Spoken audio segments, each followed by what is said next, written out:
Good evening guys. ഇന്ന് ഞാൻ നിങ്ങളുടെ അടുത്ത് സംസാരിക്കാൻ പോകുന്നത് ഒരു വളരെ ഇൻട്രസ്റ്റിംഗ് ആയിട്ടുള്ളൊരു ക്വസ്റ്റ്യൻ എനിക്ക് വന്നിട്ടുണ്ടായിരുന്നു. One of my clients had asked this question to me. അവർ വൺസ് മാരീഡ് ആൻഡ് ഡിവോഴ്സ്ഡ് ആണ്. അപ്പോൾ അവരുടെ ക്വസ്റ്റ്യൻ ഇതായിരുന്നു: should I get married again? I have a very good relationship now. അവരെന്നെ നന്നായി സപ്പോർട്ട് ചെയ്യുന്നുണ്ട്. പക്ഷേ എനിക്കവരെ കല്യാണം കഴിക്കണം എന്ന് ആഗ്രഹമുണ്ട്. പക്ഷേ അത് സൂട്ടബിൾ ആണോ, അത് കറക്റ്റായിട്ടുള്ള ഒരു സ്റ്റെപ്പായിരിക്കുമോ എന്നുള്ളതായിരുന്നു അവരുടെ ക്വസ്റ്റ്യൻ. ഞാൻ പൂർണ്ണമായും വിശ്വസിക്കുന്ന ഒരു കാര്യം പറയാം. നിങ്ങൾക്കത് എങ്ങനെ വേണമെങ്കിലും ഇൻ്റർപ്രറ്റ് ചെയ്യുക. അതായത് കല്യാണം കഴിക്കണമെങ്കിൽ കഴിക്കാം, കഴിക്കണമെങ്കിൽ കഴിക്കണ്ട.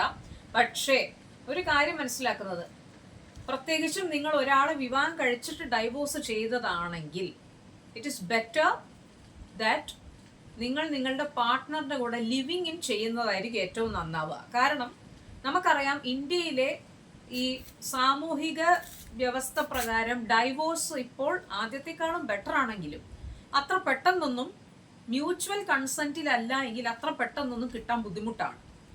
അതിന് മാത്രമല്ല, നിങ്ങളൊരു വ്യക്തിയെ സ്നേഹിക്കുന്നുണ്ടെങ്കിൽ അയാളുടെ കൂടെ നിങ്ങൾക്ക് സമയം ചെലവഴിക്കാൻ നിങ്ങൾക്ക് മാരേജ് എന്ന് പറയുന്ന ഒരു ലീഗൽ ഡോക്യുമെന്റേഷൻ്റെ ആവശ്യമില്ല. അതുകൊണ്ട് തന്നെ ഏറ്റവും നല്ലത് നിങ്ങൾ ആ വ്യക്തിയുടെ കൂടെ ലിവിങ് ഇൻ ചെയ്യാം, as if you are cohabiting with the person whence you are married എന്ന പോലെ നിങ്ങൾ ആ വ്യക്തിയുടെ കൂടെ ജീവിക്കുക. കൂടാതെ ഇവിടെ നടക്കുന്ന ഒരു കാര്യം, നിങ്ങൾ നിങ്ങളുടെ റൈറ്റ്സ്, നിങ്ങളുടേതായിട്ടുള്ള എല്ലാ കാര്യങ്ങളും നിങ്ങൾ സംരക്ഷിച്ചുകൊണ്ടും thereby you are retaining your own identity on one part, plus you are also sharing your identity with somebody else. ഇവിടെ നിങ്ങൾ ശ്രദ്ധിക്കേണ്ടത് ഫിനാൻഷ്യൽ ഇൻഡിപെൻഡൻസ് നിങ്ങൾക്ക് ഉണ്ടാവണം. ഫിനാൻഷ്യൽ ഇൻഡിപെൻഡൻസ് എന്ന് പറഞ്ഞാൽ നിങ്ങൾക്ക് നിങ്ങളുടെ കാമുകനെ ഒരു കാലത്തും ഡിപ്പെൻഡ് ചെയ്യാതെ നിങ്ങൾക്ക് ജീവിക്കാനുള്ള മീൻസ് ഉണ്ടാവണം. അങ്ങനെയുള്ളപ്പോൾ നിങ്ങൾ വിവാഹം കഴിച്ചാലും കുഴപ്പമില്ല, കഴിച്ചില്ലെങ്കിലും കുഴപ്പമില്ല. It is not going to be any difference in that. നേരെ മറിച്ച് വിവാഹം ആർക്കാണ് ആവശ്യം? തൻ്റെ കാലിൽ സ്വന്തം നിൽക്കാൻ പറ്റാത്തൊരു വ്യക്തിയും അൺഎഡ്യൂക്കേറ്റഡ് ആവുകയും കൂടാതെ ഫിനാൻഷ്യൽ മീൻസ് ഒരു കാലത്തും ഉണ്ടാവില്ല എന്ന് ഉറപ്പുള്ള സ്ത്രീകൾ മാത്രമേ വിവാഹത്തിനെ പറ്റി ചിന്തിക്കേണ്ട ആവശ്യമുള്ളൂ. Nowadays, ladies are very, very sharp and they are very, very, very clever and I am very happy about it.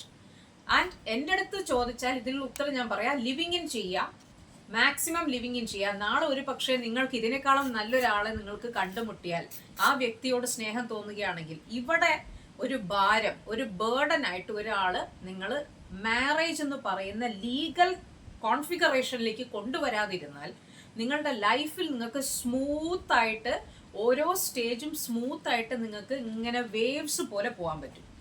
So my clear cut advice is never marry somebody. Just living in with that person and have your own identity, your own space, and especially have your financial independence. Once that is established, നിങ്ങൾ അയാളുടെ കൂടെ എങ്ങനെ ജീവിക്കുകയോ നിങ്ങൾ എങ്ങനെ എന്ത് ചെയ്യുന്നു എന്നുള്ളത് ഒരു വിഷയമുള്ള കാര്യമല്ല. നിങ്ങൾ നിങ്ങളെ ആദ്യം സേഫ് ആക്കുക, mentally, emotionally, physically and financially. Financial independence ഉണ്ടെങ്കിലേ ഈ ബാക്കിയുള്ള എല്ലാ കാര്യങ്ങളും നടക്കുള്ളൂ. So thank you. Wait for more videos.